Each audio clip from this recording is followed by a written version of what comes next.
There's something different about camping deep in the Appalachians. The trees grow too close, the fog lingers too long, and sometimes when the fire dies low, you start to feel watched. In tonight's video, we're diving into 10 real camping trips, all in the Appalachian Mountains, that started with laughter and ended in pure dread. These aren't ghost stories. These are the kinds of accounts that leave you wondering if you'll ever feel safe in the woods again. If you enjoy unsettling tales that crawl under your skin, make sure to hit like. It helps this story reach more horror fans like you. Drop a comment telling me where you're watching from. Every viewer is part of my horror family. And let me know which story haunts you the most. Finally, subscribe. It's a huge help and lets us keep bringing you terrifying stories every week. It started quiet, like most things that go wrong. Me and Ethan had driven up to Millstone Ridge for a weekend away. Just two friends in need of silence. We'd both been running on fumes, jobs, relationships, the usual excuses for exhaustion, and figured camping by the creek would fix something inside us. Or at least quiet it down. The site was maybe an hour hike off the fire road tucked behind a line of moss-dark boulders. The creek ran low from summer drought, barely more than a trickle over stone, but it still made enough sound to keep you company. Trees stood tight together like old men with secrets, and everything smelled of wet bark and crushed fern. That first night was uneventful. Just the usual. Freeze-dried meals, a fire that didn't want to start, beer that went warm too fast. The fog came in heavy around 9, thick enough that our headlamps made more wall than light. We zipped into the tent and let the creek lull us, at least until I heard the voice. It was faint, like it came through the trees, but not from them. High-pitched, soft, and stretched like wind dragging through a pipe. I couldn't make out words at first, just the tone, pleading. By the third time I heard it, I was sitting up, breath caught. Then it said, "Help. Please," like a child. A girl, maybe 8 or 9, "Did you hear that?" I whispered. Ethan didn't stir. I unzipped the flap and stepped out into the wet dark.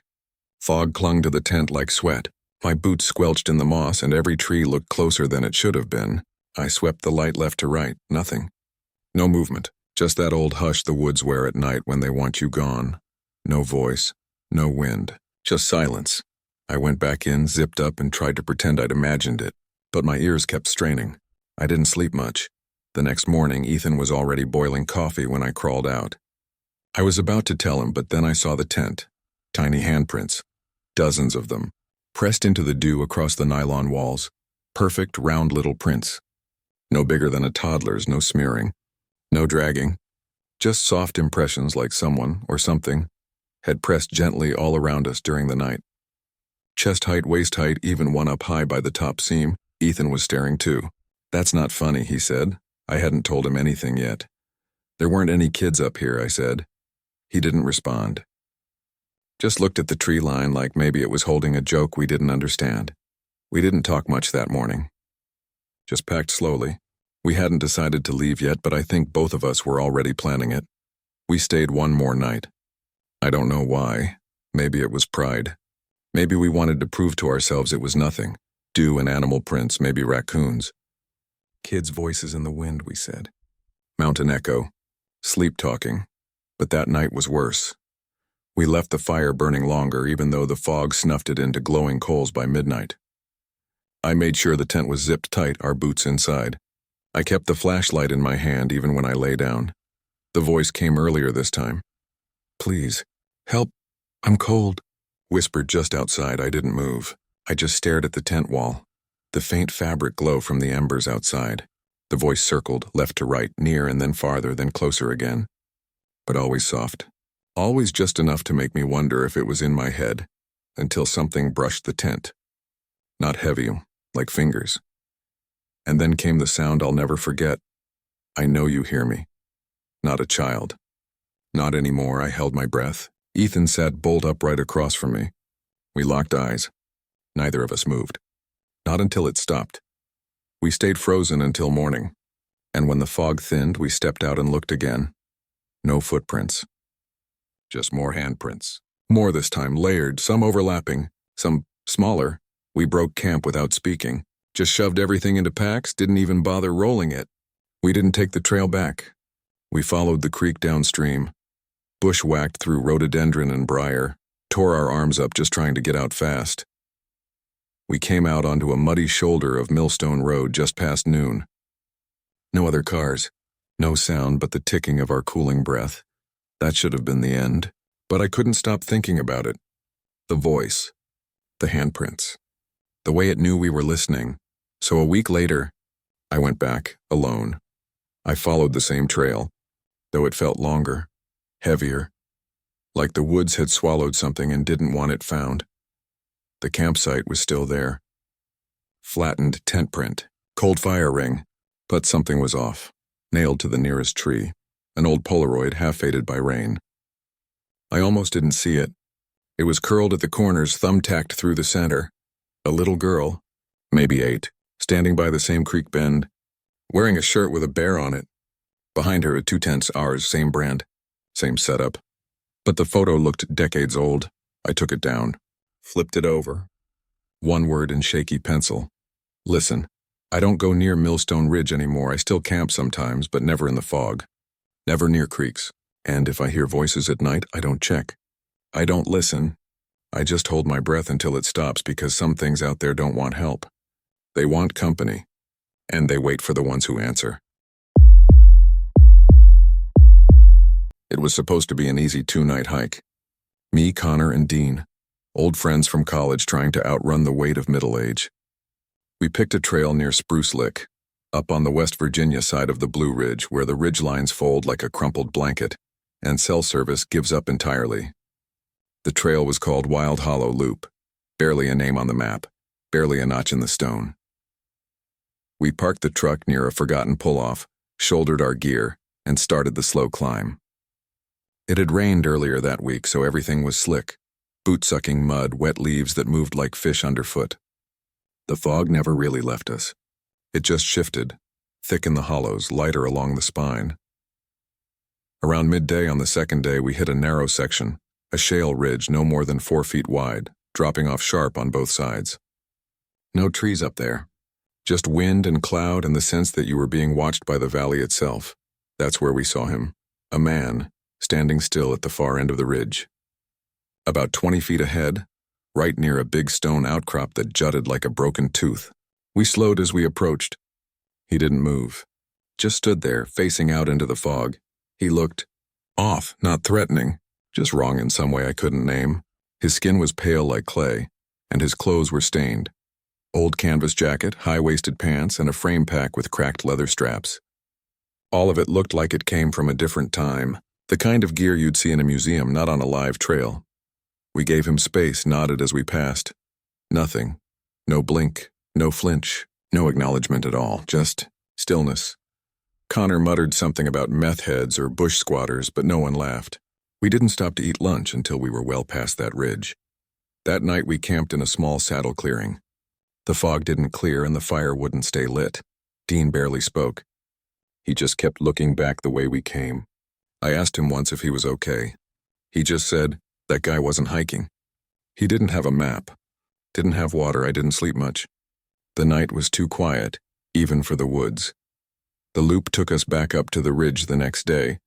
Just after noon, the fog had lifted slightly. But the air had that strange, heavy silence, the kind that feels like it's holding its breath. We saw the stone outcrop before we saw him. Same spot, same posture, same man. He was sitting this time, legs folded under him on the flat rock, hands on his knees, facing out toward the valley. Jacket still muddy. Pack at his feet. As we got closer, I could tell. It wasn't just similar. It was identical. Same stains on the canvas, same rip at the collar, same dried mud on the cuffs. Like time hadn't touched him. Dean slowed. Connor stopped altogether. When we passed this time, the man moved, just slightly. His head turned. Slowly, almost stiffly, like a mannequin on a rusty hinge, he faced us now. But his eyes never moved. Wide open. Glassy. A little too wet, like they'd been held open too long. But fixed, not on us, not on anything. Just forward.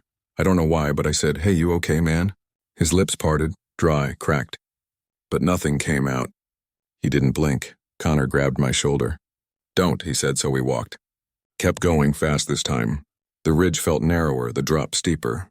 I didn't look back. We made camp that night near a spring about 3 miles down. None of us ate much. Dean built a fire even though the wind fought him for it. Later, I walked a bit up the trail to piss, and when I came back, Dean was holding something, a photo. He'd found it pinned under a rock at the edge of camp, said it looked like it had been folded in half a dozen times. It showed 3 men, 2 standing, 1 sitting on that same rock ledge. Grainy, black and white, the man sitting was the same one we saw, same jacket, same stare. The back of the photo had handwriting, faded pencil, found him again, same spot, same pack, no response. Connor didn't want to talk about it. Dean burned the photo in the fire. We hiked out the next morning. Didn't say much. I've looked up the trail since. There's no record of a missing hiker. No warnings posted. Just trip reports that trail off. Some mention the ridge, some don't. But here's what I can't stop thinking about. That first time we passed him, I remember the mud on his boots. It was thick and fresh, like he'd just walked through a bog. But the second time? Dry, cracked, like it had been there for weeks. I haven't been back. Not to that ridge. Not to Spruce Lick. I still hike, sure, but only low trails. Only places with cell towers nearby. And when I see someone alone in the woods, standing too still, dressed wrong for the weather, I keep walking because not everyone you meet out there is still part of the world you came from. It started with a clearing. Just past mile 7 on the Black Hollow Trail, somewhere between nothing and nowhere, we found a flat patch of pine-needled ground just wide enough for 2 tents. No signs of recent campers. No fire ring. Just a few moss-covered stones and 1 half-rotted log shaped like a crescent moon. It was me, Liz, and Paul, friends from grad school who'd stayed in touch more out of habit than anything else. We weren't seasoned hikers, just bored city people with a long weekend and something to prove. Liz had found the trail online, said it was barely trafficked. That was part of the draw. The ridge was quiet, too quiet, no birds, no breeze. Just the occasional drip of water from the trees and the far-off groan of something moving through the woods. Maybe a deer, maybe not. Fog hung low even in the afternoon, wrapping the trunks in dull white. Everything felt muffled, like sound didn't want to carry here. We set up camp and went looking for dry kindling. That's when Liz found the map. It was folded under a clump of wet leaves near the base of a leaning pine. Looked like it had been out there a while. The paper was soft, edges browned, ink smudged, but still readable. It showed our exact area. Even the curved log was sketched in, and the triangle symbol labeled camp sat dead center in our clearing. What stood out were the red X's, 8 of them, all scattered across the map, some close to the trail, others deep in the brush. Each had a tiny date scribbled beside it in shaky handwriting. Most were older. 2003, 1997. One was from 1984, but the last one, the one nearest to us, was marked with today's date, and it had a red arrow, pointing straight toward our tent. At first we laughed nervously, like it had to be a joke, someone messing around, but there was something about the lines, the way they were drawn so precisely, the way the paper smelled faintly like mildew and copper, that made my stomach turn. Paul suggested it could be from a local hunter marking trap sites. Liz wasn't sure. I just folded it and stuffed it in my jacket pocket without another word. That night we lit a small fire and tried to keep things normal. Ate our rehydrated meals. Talked about Paul's divorce, Liz's new job. But the map sat like a stone between us. Never mentioned, but always there. Around midnight the fog thickened again. I couldn't sleep. I kept staring at the thin nylon wall of my tent, listening for something, anything was moving outside. At one point I thought I saw a shape. Just a slight change in shadow, like someone had passed between the tents. When I sat up, everything was still, no wind, no footsteps. Just silence so deep I could hear my own pulse behind my eyes. The next morning the forest felt tighter. Maybe it was the fog, maybe it was us. But even the air seemed different, like it had gone flat overnight. I couldn't shake the feeling that something had shifted around us while we slept. I checked the map again. That red X nearest to us now felt like a warning, not a mark. The date, today's date, glared back at me like it was still being written. Paul thought we should hike out early. Liz wanted to find at least one of the other X's just to prove it was nothing. We followed the arrow from the map. Not far, maybe 200 yards from camp, down a slope of slick pine needles. It led us to a shallow depression ringed by saplings and dead ferns. There was something buried. You could see the edge of a rusted metal plate sticking up through the soil. We pried it loose. Beneath was a square hole about 3 feet deep, lined with stones. Inside, a pile of trash. Decades old. Rusted tins, a rotted boot, a ripped sleeping bag, and something else, a notebook. Damp but still legible. The pages were warped and stained. Most were empty. But one section held short entries, all written in blocky, careful letters. Each one had a name and a date. Some had small notes next to them. Eric, 1997. Tent seen near South Loop, unknown male. 2003. Blue Pack, solo group of 3. 2020. Returned to same site. There were no details after that. Just dates and names or lack of them. Like someone had been logging sightings, observing, tracking. I didn't tell the others, but one of the last entries said, 3 people, 2 tents, fire visible, returning to same ridge. And it was dated the day before we arrived. We hiked out within the hour. No debate, packed fast. Fog chased us the whole way, low and clinging, making the trees blur together. We didn't speak much on the drive back. Paul kept gripping the steering wheel like it might break. Liz stared out the window like she was waiting for something to appear in the mirror. I kept the map. Still have it. Pressed flat between the pages of an old field guide in my garage. I've shown it to people. Rangers, locals, even a guy who teaches cartography at the community college. No one recognizes the markings. One ranger said the trail we were on hadn't been maintained in over 10 years. Said we probably weren't even on Black Hollow. Not really. Sometimes when it rains, I think about the other red X's, the ones older than us. The ones deeper in, I don't hike anymore. Not alone. Not where there's no signal. And if I ever find another map in the woods, I won't open it. Some warnings don't come with words. Some things are marked in silence, and we're just too eager to feel lost. I don't usually talk about that trip anymore. Not because I've made peace with it, I haven't, but because no one believes me.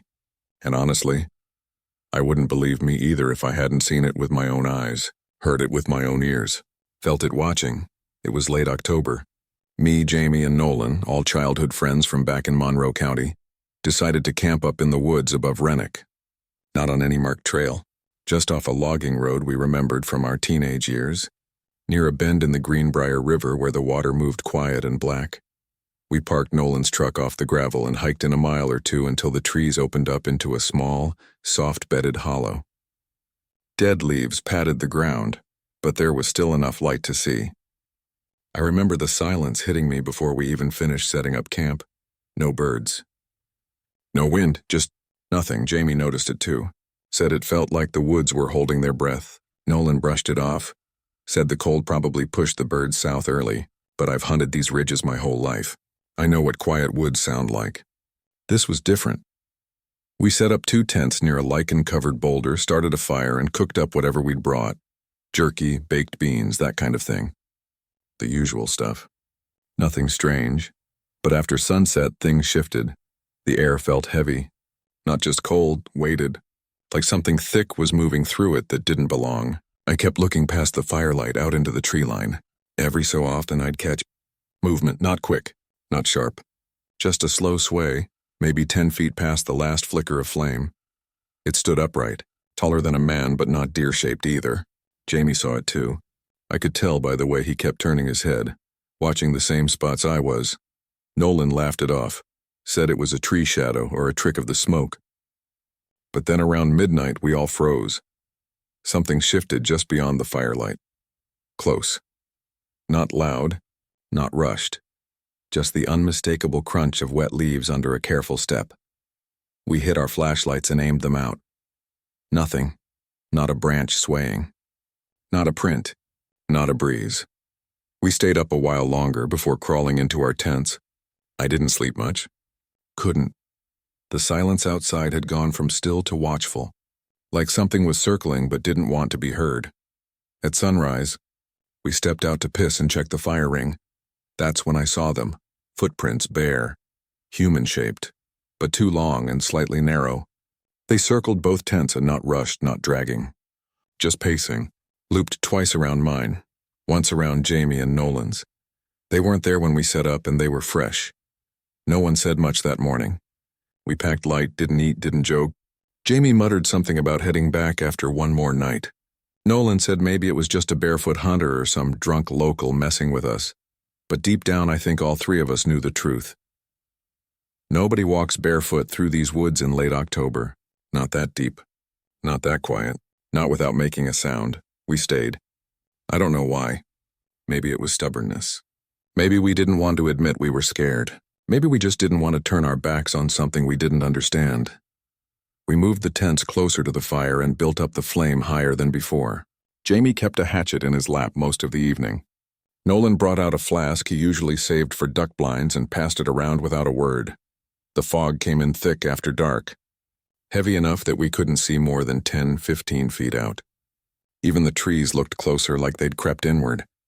I kept the flashlight near me all night, clicking it on every 15 minutes just to be sure. Nothing. No sound. Not even the wind through the pines, but we felt it. That slow, steady presence just outside the glow. Watching. Not aggressive. Just waiting. Around 1 a.m., I swear I heard breathing. Not animal. Not snoring. Just this slow, rasping inhale. Exhale. Too close to be wind, too steady to be imagined. I sat up, clutching my flashlight, staring at the tent wall. And I saw it again. A shadow. Not pressed close, just outlined, motionless, like someone standing upright in the fog. Not looking in, but listening, I didn't move. Didn't say a word. After a while, it was gone. When dawn came, the fog hadn't lifted. It just sort of thinned into a light drizzle. We stepped out together, all three of us silent, cold, tired, and there they were again. The footprints, this time there were more. 5 full loops around our fire pit, 3 around each tent. No overlaps, just clean, fresh impressions in the soaked earth. Still barefoot. Still long. Jamie broke first, packed everything up in silence and said he was walking back to the truck. Nolan followed. I stayed behind for a minute. I don't know why, but I wanted to see where the prints led. They didn't. They circled us and stopped. No trail leading out. No scatter into the woods, just ended. I turned around and walked out, didn't look back. We didn't talk much after that trip. Jamie moved out of state. Nolan sold his truck. I kept the journal I'd written in, but I never opened it again. Sometimes, late at night, I still see that fog in my dreams. Still feel that pressure. That thing just past the edge of sight, pacing in slow, quiet circles, barefoot and patient.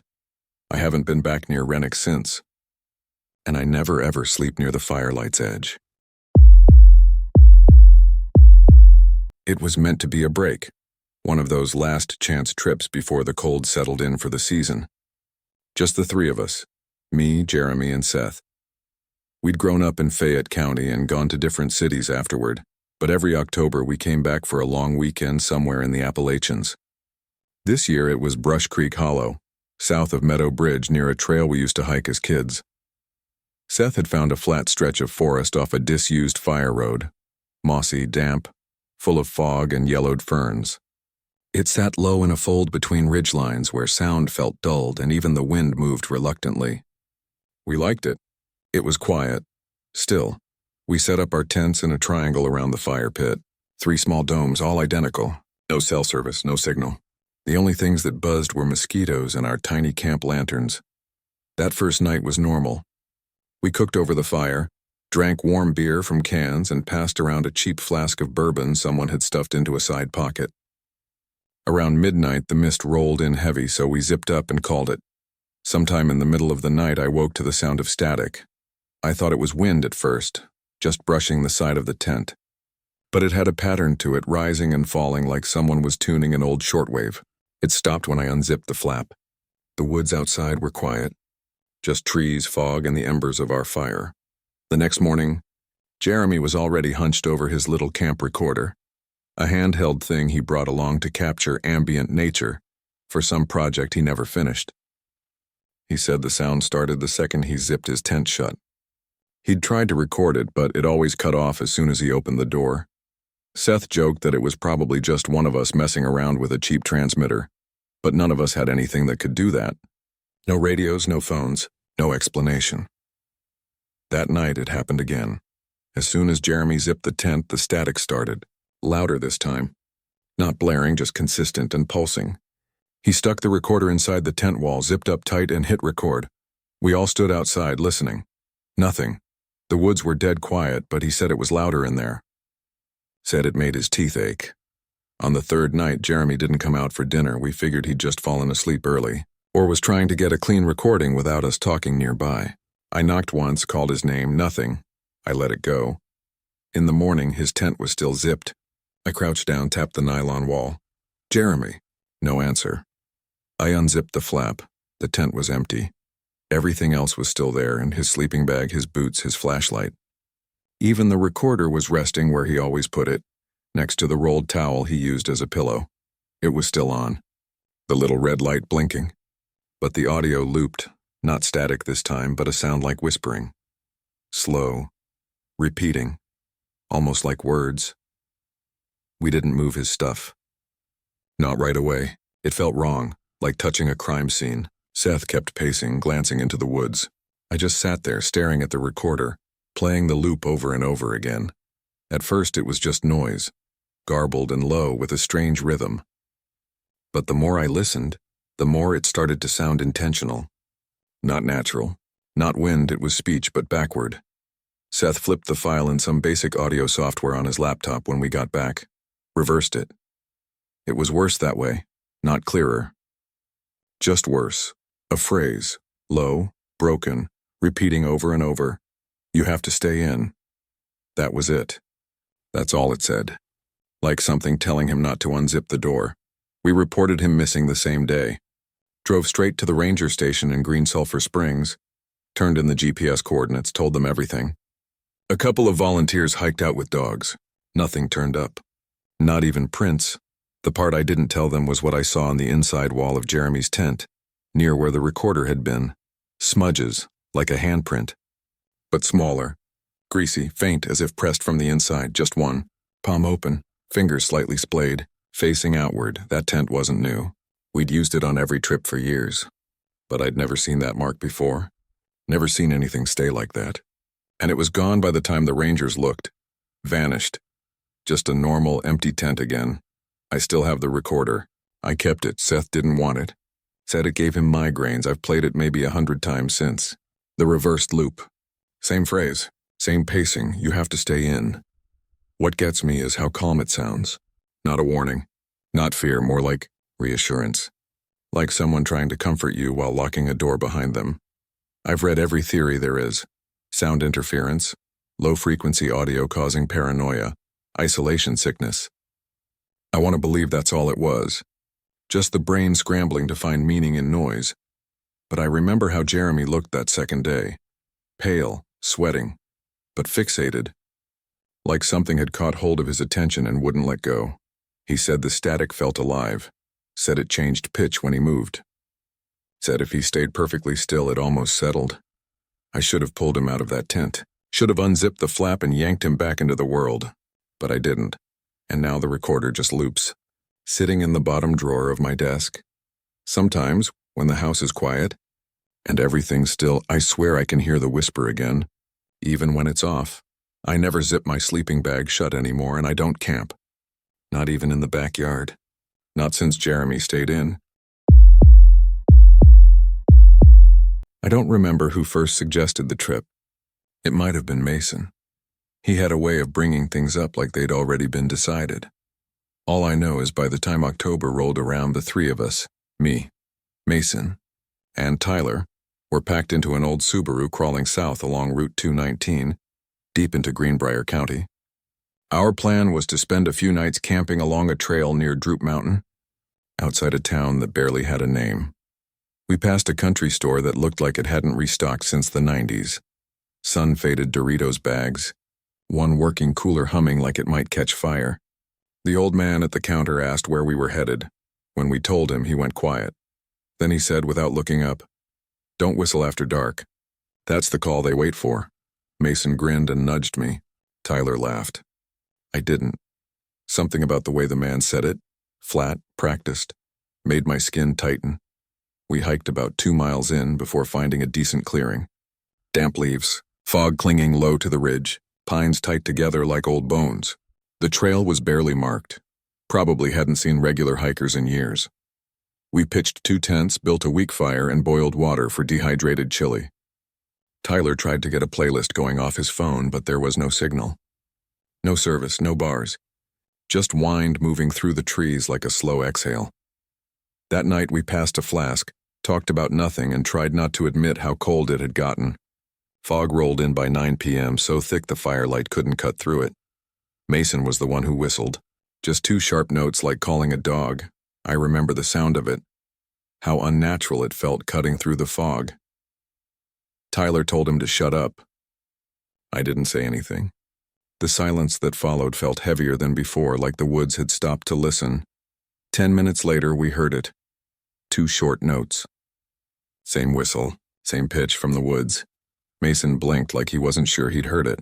Tyler's face went pale. Another whistle, closer this time. Then again, from a different direction. We stood, flashlights up, but the beams just bounced off fog. There was no crunch of leaves. No movement, just fog and that whistling sound. Circling us, we backed toward the tents. Mason zipped into his, said it was probably an echo. Tyler stayed by the fire. I didn't move. I couldn't, then we heard it right behind us. One more whistle, identical to Mason's. But this time so close it felt like it had come from inside the camp. We spun around. Nothing. Just the sound of the fire cracking and the fog closing in. The woods had gone dead silent. Not quiet, empty. Tyler whispered, "Let's go." No one argued, we didn't even pack. Just grabbed what we could and ran. The fog followed us down the trail like smoke, clinging to our legs, blinding the path. I kept thinking I saw shapes. Tree trunks that felt too narrow, too still, standing in places I didn't remember. We didn't speak. We just moved. But every couple of minutes the whistle came again. Same 2 short notes. Always behind us, not ahead. Not beside. Always following. At one point Mason stopped and shouted into the woods. Said if it was a joke, it wasn't funny. That's when we realized he hadn't whistled, not really. He never knew how. Just made a sharp sound with his tongue and teeth. But what we kept hearing, it was perfect. Crisp, clean. Like it had been recorded and played back. Tyler broke into a jog. I followed. Mason trailed behind, flashlight darting from side to side. The trail twisted along a ridge. One misstep and you'd tumble straight down into black trees. My chest was tight, ears ringing. Every time I thought we'd put distance between us and the sound, we'd hear it again. Closer, behind us. Again and again, like it was mocking us, or learning, and then nothing, no whistle, no wind. No footfalls but our own. When we finally reached the gravel pull-off where the car was parked, Tyler was shaking. His hands fumbled with the keys. Mason dropped his flashlight. I looked back. The fog had stopped right at the tree line. Like it had chosen not to cross, but I heard it one last time. A whistle. Faint. From somewhere way off. Like it was retreating, like it knew. We didn't speak the whole ride home. The silence was heavier than anything I've felt. Like we'd carried something out with us, not a sound, but a silence. A knowing Tyler won't go hiking anymore. Mason deleted every trip photo from his phone. Says he doesn't remember the drive back, just the sound. As for me, sometimes at night, just as I'm falling asleep, I hear it again. Not outside, not from the woods, but inside my own head, 2 soft notes. A whistle, waiting. I haven't whistled since that night. Not even once. And I never will. We hiked in from a service road just past Hillsboro, aiming to cut through a lesser-known stretch near Cranberry Mountain. Old logging paths, no trail markers. Just a forest that felt used up and forgotten. It was October. Wet leaves stuck to everything, and the air smelled like cold pine and slow rot. There were 4 of us. Me, my brother Evan, his girlfriend Marley, and our friend Tom. We weren't exactly wilderness pros, but Evan had camped here once before, years ago, with his uncle. Said there was a clearing up near a mossed-over boulder where the fog liked to settle low. Sounded remote. That's what we wanted. We made camp just past a half-flooded ravine. 2 tents, 1 fire ring, and a bright orange cooler we set between a pair of birch trees.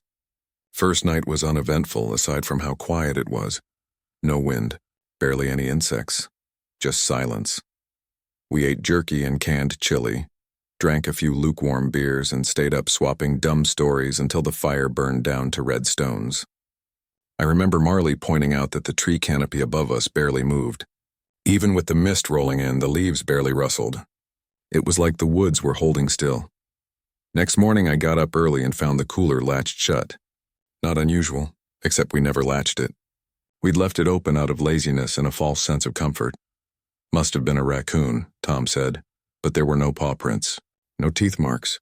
The lid was shut clean. It happened again the next morning. Cooler locked tight, same position. Nothing inside disturbed. The third morning, Marley was the first to open it. That's when we found the note, folded once sitting on top of the loaf of bread. The paper was stiff like it had been left near heat too long. Smelled faintly of sulfur and old fry grease, like a diner rag that hadn't been washed in months. The handwriting was neat, straight. Just one sentence. I don't like being watched while I eat. No one laughed. We sat around the fire that morning in a kind of stiff silence. No one wanted to be the first to say what we were all thinking, that something was wrong. Evan checked the ground around the camp for tracks. Nothing but our own, and the soft scatter of leaves. I asked if any of them had written it. They all shook their heads. The cooler stayed closed that night. We latched it ourselves, but none of us really slept. That night felt different. Heavier somehow.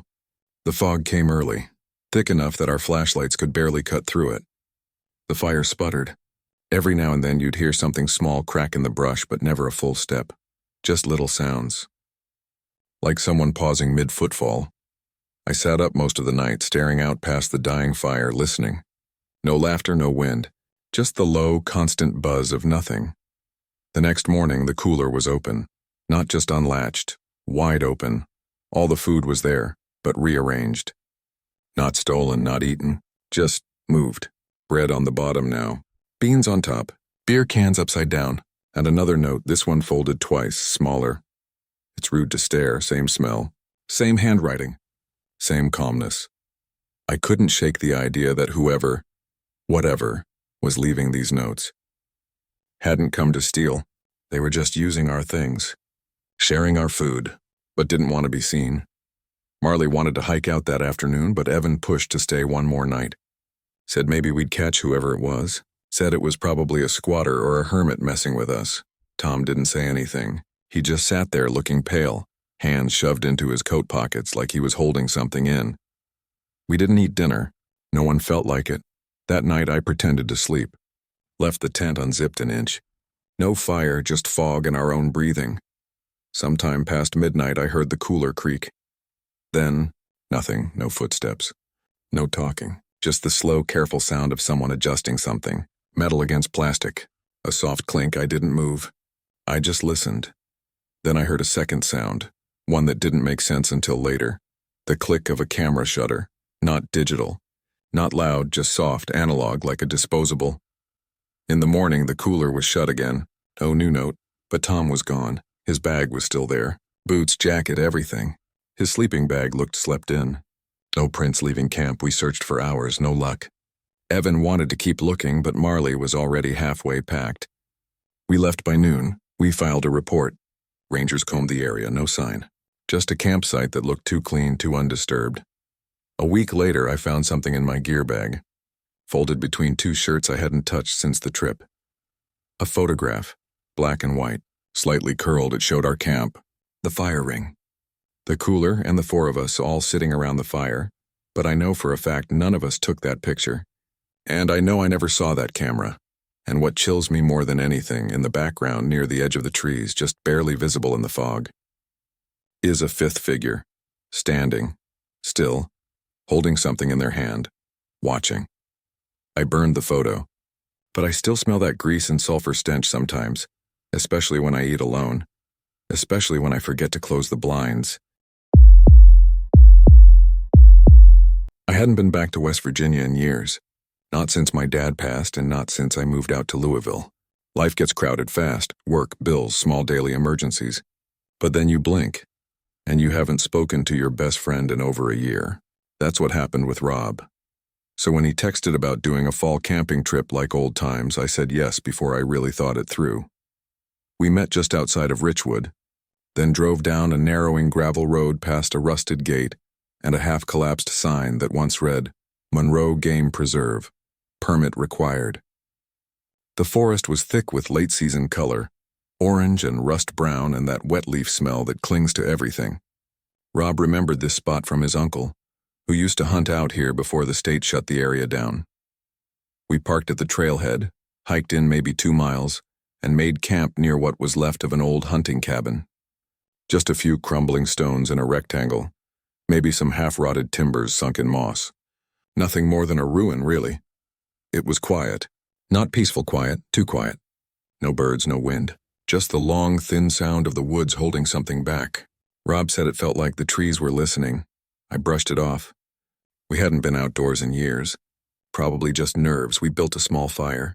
Ate sausage and potatoes in foil. Talked about things we never finished. Jobs, divorce, his sister moving away.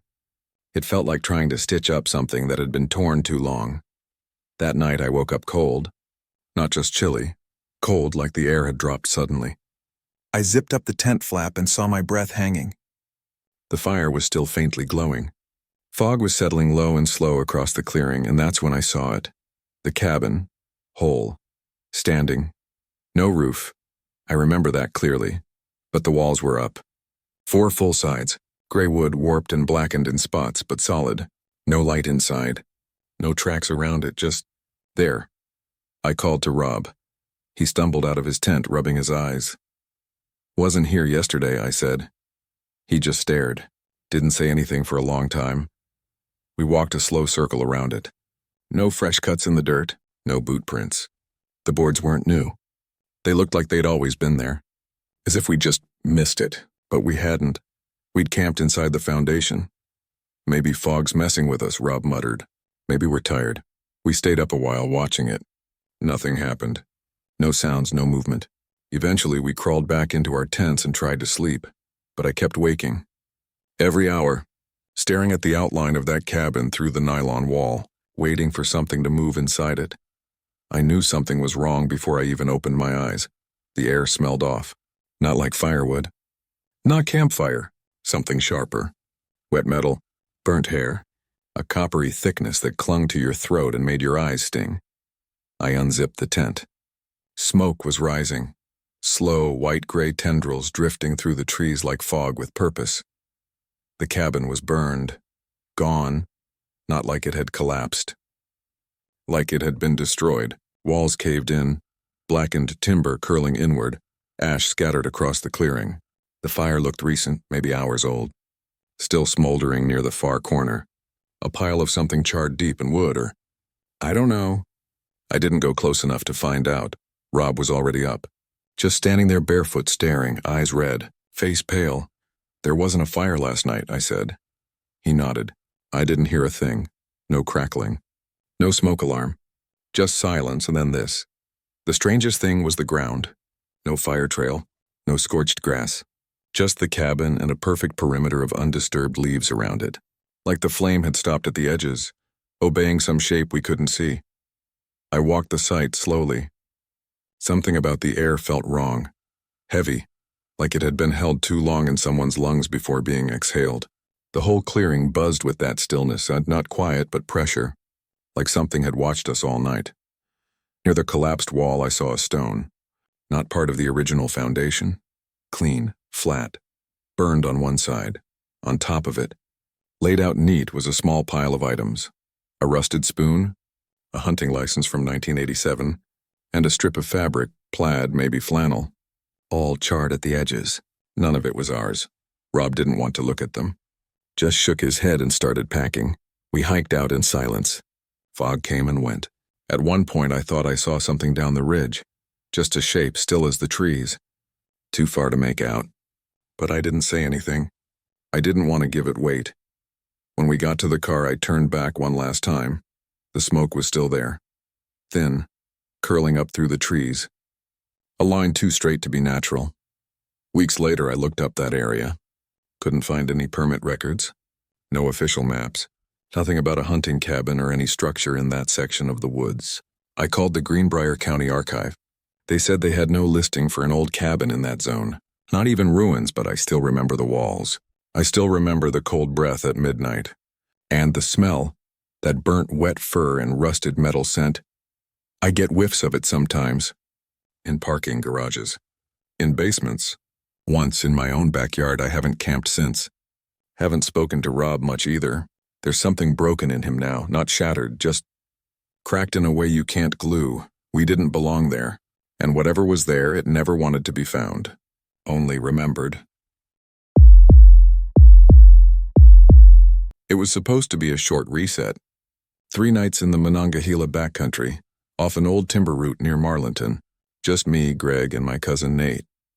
We'd hiked together before, but not since Nate came back from Arizona. Something had shifted in him since then. He didn't talk about it much, but he smoked more now. Chewed the skin off his knuckles when he thought we weren't looking. The trail was half swallowed by the forest, but Greg had mapped it out. We followed a hollow up through deadfall and sodden pines until we found a flat shelf of land overlooking a dry creek bed. The fog there moved slow, like it was being pulled in from somewhere else. We built camp right in the middle of that shelf. 2 tents. 1 small raised fire pit. Just stones we dug out and stacked in a ring. Standard stuff. Nate insisted we raise it a few inches more. Said the slope was weird. I didn't argue. That first night, the flame burned easy. Dry kindling. Split logs from a fallen maple, everything caught quick. No smoke problems, no damp wood hiss. But even after we stopped feeding it, the fire wouldn't fade. Just kept burning low. This tight orange core of heat that refused to go out. Greg dumped a full water bottle over it before we slept. We buried the coals with dirt. Still glowed. Dim but steady, we laughed it off. Called it campfire magic and joked about glowing moss or maybe some weird chemical in the soil. But the next morning when we cleared the ashes to cook again, the earth underneath was warm. And not surface warm, deep heat, radiating from beneath the fire ring like a coil had been left on. Greg jabbed a stick into the dirt. It came back up dry and blackened. That night the fire flared fast. Too fast, almost no smoke. Just this solid, unwavering flame like it had a fuel source we hadn't touched. It made the clearing feel smaller somehow. The trees looked closer, I barely slept.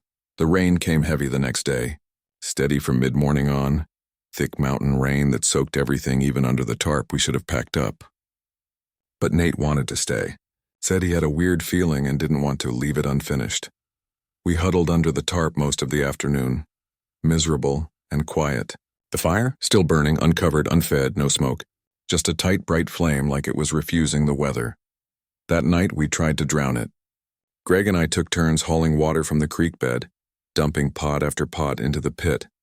The water hissed but didn't smother. It steamed, loud.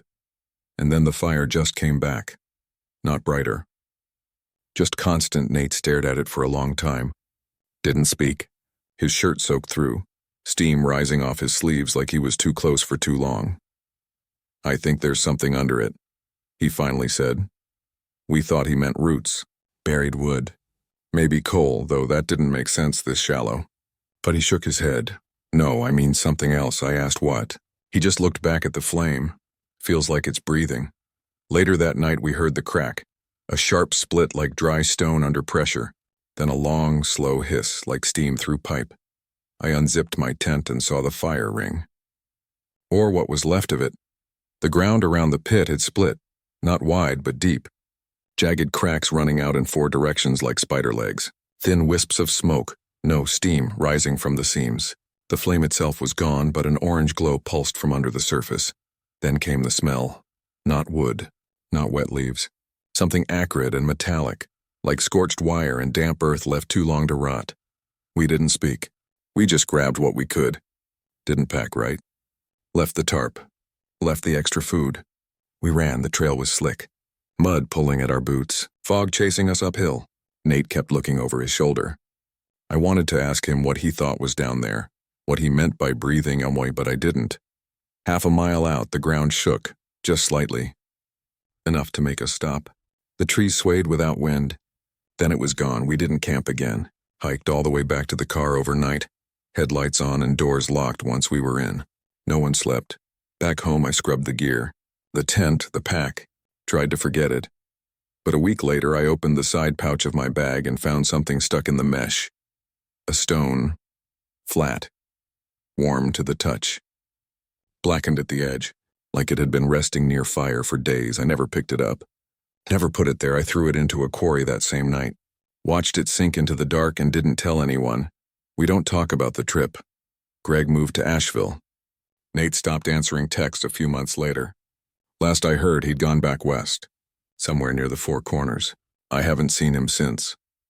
But sometimes when the night is quiet and the wind shifts just right, I catch that scent again. Faint, but unmistakable. Scorched wire. Wet copper. Soil that's been burned too deep to cool. And I think about how that fire never really died. How maybe it wasn't ours to begin with. I didn't go out there looking for anything. I just needed space. Something quiet. I was burned out, tired of emails and fluorescent lights and the fake air of the office. So I loaded my pack, turned off my phone, and drove into the Monongahela forest near the Virginia line. Not a real trail. Just an old Forest Service road that cut into the trees and narrowed to gravel, then mud. It was early October. Cold enough at night to see your breath, warm enough during the day to sweat under the pack. The woods were damp, heavy with fog in the mornings. Everything smelled like wet bark, slow decay, and pine. I wasn't following a route, just moving in a general loop southeast, sticking to ridgelines when I could. I hadn't seen another person in 2 days when I found it. The clearing. It sat low in a bowl of land, maybe 100 feet across. No path led into it. I just happened on it while trying to get around a patch of blowdown. At the center stood a single dead tree. Ash, maybe. Black bark, split and curling like burnt paper. No branches on the lower trunk. It looked too clean, too still. I dropped my pack near the edge of the clearing and walked to it. I don't know why, but I felt compelled to mark it. I used the tip of my pocket knife to carve my initials into the base. Just a dumb instinct. The same kind of thing you do on picnic tables as a kid. A small proof I'd been somewhere. Afterward, I made camp just off to the side. Enough distance from the tree, though I couldn't have told you why that felt necessary. I set up my tarp shelter, boiled water, ate in silence. The clearing held a strange kind of hush. No wind, no insect noise. Even the birds stayed back like they were avoiding something they didn't trust. I slept hard that night, deeper than usual. No dreams, just blackness. When I woke, the air was colder. My fingers ached from the dew, and the fog hung low and pale across the hollow. I stretched, made coffee, then walked back to the tree. That's when I saw it. Under my initials carved deep in the bark, too deep for one night, was my full name. First, middle, last. I stared at it a long time. The letters were clean, straight, not shaky like mine. And under that, just 6 words. You should not have come alone. I looked behind me. The woods were still, silent, no footprints, no drag marks, just my name. And a warning I didn't eat that morning. I packed up quick. Every twig snap and branch sway put a charge behind my ribs. I left the clearing by a different line, climbed up the southern ridge fast, heart hammering. I didn't stop for water until the sun was high and the tree was long behind me. But even then, even in the light, I couldn't shake the feeling that I'd been marked. I kept hiking. Faster now, making no effort to stay quiet. Just wanted out. By late afternoon, I realized I'd veered off track. The ridgelines didn't match my map anymore. Every turn looked familiar and wrong at the same time. I wasn't panicking yet, but the forest felt tight. Like it had closed ranks behind me. By dusk, I found a slope with a flat bench above a creek and made camp. I told myself I'd retrace my steps in the morning, find the service road again. I tried not to think about the carving. Tried to believe it was a prank, some old hunter out playing games. But I hadn't seen any boot prints. No old fire pits, nothing. That night I didn't sleep. The wind picked up for the first time in days, high in the trees, never reaching the forest floor. The tarp flapped. I kept the knife near my chest. Somewhere around 2 a.m. I heard a sound I still can't explain. Not an animal, not a man, just a clicking, slow, intermittent, like someone tapping something sharp against bark over and over, moving in a slow circle around the edge of the camp. It didn't come closer. Didn't fade away. Just circled and stopped. At dawn, I found no prints, no broken branches. But my tarp had shifted, pulled a few inches toward the creek. I moved fast that day, pushing hard through the undergrowth, trying to get high ground. By midday, I reached a bluff that overlooked the valley. I scanned the tree line for any sign of the road. Instead, I saw the clearing. From above, it looked smaller. The tree still stood, dead and tall and waiting. But what chilled me was the bare ground around it. No grass, no leaves. Just a wide ring of packed earth, like something kept it clear. I turned and hiked the other direction without thinking. Got careless. Slipped once crossing a ravine and gashed my shin. Kept moving anyway. Just didn't want to be anywhere near that hollow again. By nightfall, I was limping. I made camp near a fallen oak, further down into a gully than I'd usually go. Not ideal, but I was exhausted. In the dirt beside the fire pit, I saw it. A mark, carved into the root of the oak. Not fresh, but not old either. My initials. I packed without lighting the fire. Kept walking. All night I found the service road around noon the next day. I didn't stop until I hit pavement. I haven't been back since. I still hike. Still backpack, but never solo. Never without signal. And never, ever, without checking the base of every tree I pass. Because here's the thing I can't explain. About a month after I got home, I found a small branch tucked under the back flap of my pack. Clean, cut at both ends. Looked like it had been sharpened with a blade. Wrapped around it, tied with fishing line, was a thin strip of bark. On it, carved small and careful, was just one word. Alone.